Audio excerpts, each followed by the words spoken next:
Okay, before starting out with the full tutorial on the commercial machine, I'd tell you a little bit more about when you're first starting out trying to make a living doing cuff and collar replacement or making shirts.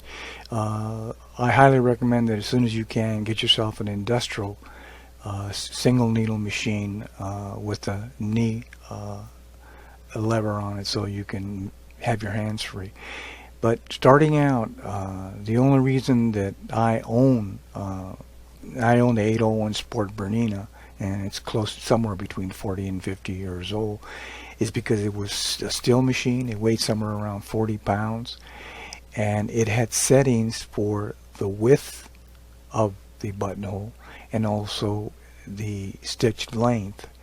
Which is very important because if you don't get the width right, it'll end up something like you see here in the right where the uh, zigzag is looping into the middle of the buttonhole, and when you either try to use your seam ripper or an X-Acto knife, you end up cutting the loops and they unravel and your customer won't be happy. So I have a little bit of a larger view of what you should be looking for is you should have a knob where you control the width, and that's in between from side to side. And then this particular one, it's a four-step. They call it an automatic. And then also the stitch length.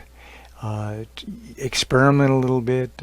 These particular ones, still the stitch length is not tight enough, but if you get it too tight it won't manipulate properly, especially with home machines versus a commercial that really make a smaller zigzag and also have an automatic knife opener, and that's a different story as you'll see here shortly. But be extra careful and do a sample and make sure that you have a correct spacing in here, so that when you cut it with your seam ripper or a knife, that it looks well after trimming it. And I'll show you how to open it, and I'm going to show you how to trim it so that it looks halfway decent. Ultimately, your goal is to get a commercial machine that makes your job a lot easier. Some of the ones that make beautiful buttonholes are $10,000 and $15,000 for a commercial machine. And your whole priority in the beginning is to start out getting the knowledge to be able to make great collars and cuffs, or if you're in the custom shirt making course, to make great shirts. And that's a priority, the knowledge. So in the meantime, you're trying to get by with as little money as possible. And that's what this tutorial is about. That's what the whole course will be about, is really basically opening on a shoestring and being able to make some extra income or passive income in the long run. So let's continue. Talk about the buttonholes that we've made with our machine. If you're fortunate to have a commercial with a knife cutting blade in it, you've worked for it.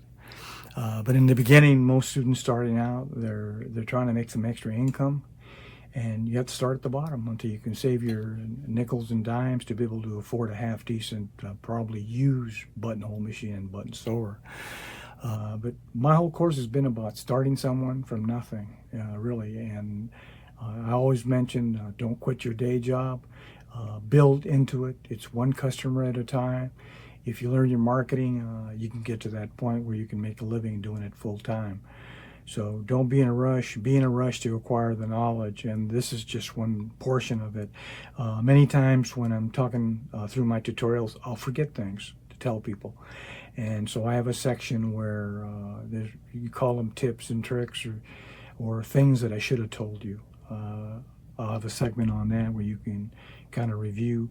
If you start out in that section, some of it won't make any sense until you actually see the actual tutorial. But anyway, in this section where we're talking about machines, buttonhole machines or button sewers, and a home machine initially starting out, and you've made your buttonholes, and now you need to open them up. And this is probably the most critical. If you've done all the work and you've made some nice cuts and nice collars, the worst thing you can do is make a lousy buttonhole. And some of the tools that I use are embroidery scissors, very small. Klaus is the brand that I use. They're about $18, $20, but they're well worth it. And I'll use a toothpick knife. I'll show you how I used to do it like that. An X-Acto knife, because I can change the blades. the old seam ripper, which I don't use. I'll probably have a half dozen hiding out there somewhere, and I don't like them. Usually you have to force it, use some pressure to open them up, and that's why I don't like using them. Some tweezers, and basically a quick review that you should test your buttonholes on a piece of scrap. Make sure you have the right width, not too wide, and the length not too tight, because when you do it too tight it starts to bunch up on you and the dogwood doesn't move and it looks like mile high. And if you've seen commercial machines, you know, they're $10,000 to $15,000. They make a much smaller zigzag stitch than you'll see here, and also the blade is very thin and it cuts right through it without affecting the loops on the buttonhole. But you're starting off from the bottom. You don't have that kind of money. And in the beginning, I used to use a toothpick knife, and what I would do is I would just press on it, and then I would lift and open it up, and making sure that I get it down the middle. But I found that using the X-Acto knife was much sharper, and I didn't have to exert the amount of pressure, making sure that you cut it right down the middle without hitting the loops. Now, I will tell you this, that in the beginning, whatever method you're using, if you're using a seam ripper or X-Acto knife, please don't cut yourself with these X-Acto knives. They're very sharp, and obviously you can buy a box of replacement blades. The same thing with the toothpick knife. Charade is one that I use. If you can, buy the old ones off eBay, because the new ones coming from China are garbage. They just don't cut like they used to. Many of your sporting goods shops have all types of knives. A lot of them from China. The metals are terrible. So if you can find yourself a good old-time or buck knife, make sure it's the toothpick so you can use it. They're great for opening and removing cuffs, and great for removing collars. But once you've opened it up, you'll see all these little threads and stuff. You must remove those threads. It must be clean. Be careful not to cut your loops. Pull them a little bit. If you have to, you can use a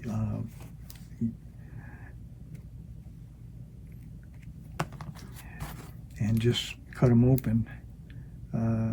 Just make sure you don't cut those loops. That's the important part. You can pull them with your fingers. Like I say, you can use your tweezers. Be very careful even when you're using the tweezers. You can pull them, and you want a very clean buttonhole. That's your whole objective. You can see a little bit here.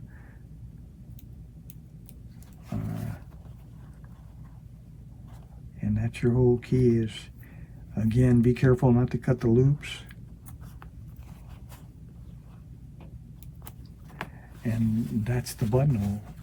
And again, all this is predicated on how you initially made the buttonhole.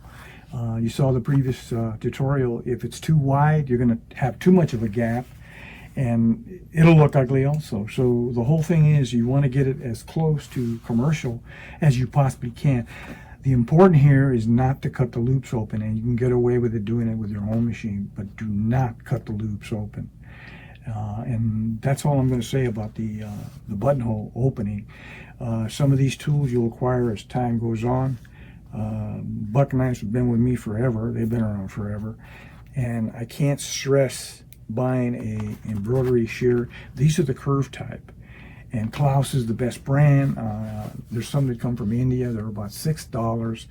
I bought several, and I really didn't like them. They were very stiff to use. The Klaus, the gold model, they're very easy to use. They're very sharp. I wouldn't try to sharpen them, resharpen them at home. Even if you have a machine, find somebody who really is an expert at sharpening. But most likely you'll never need to sharpen them because all you're going to be cutting is loose threads with them, or small threads as you're opening cuffs or collars. So don't damage them. Be very careful with them. You probably should own a pair of small scissors also. Get a good quality. These you can send out and make sure you're sharpening. The other thing I want to bring out is your scissors, your regular scissors.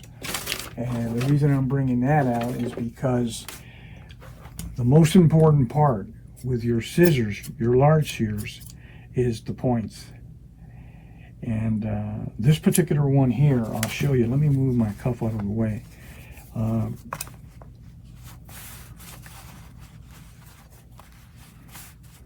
The thing is, if you don't have sharp points, they're very hard to cut. Get yourself something that really nips.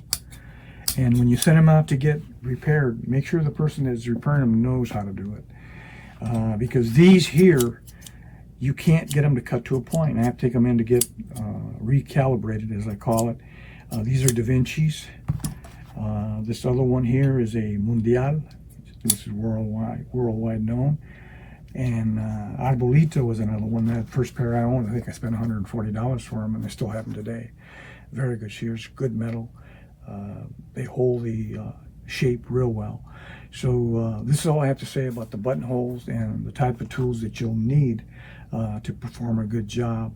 I can't stress the buttonholes because you've spent a lot of time making the cuffs and collars, and you're at that last. And the worst thing that can happen to you is you put the collars and cuffs on and then you screw up on the buttonholes. So be very careful. Test your own personal machine. Every machine is different. I stress, get a machine that you can adjust the length and the width and the placement of the needle to get the best possible work out of it.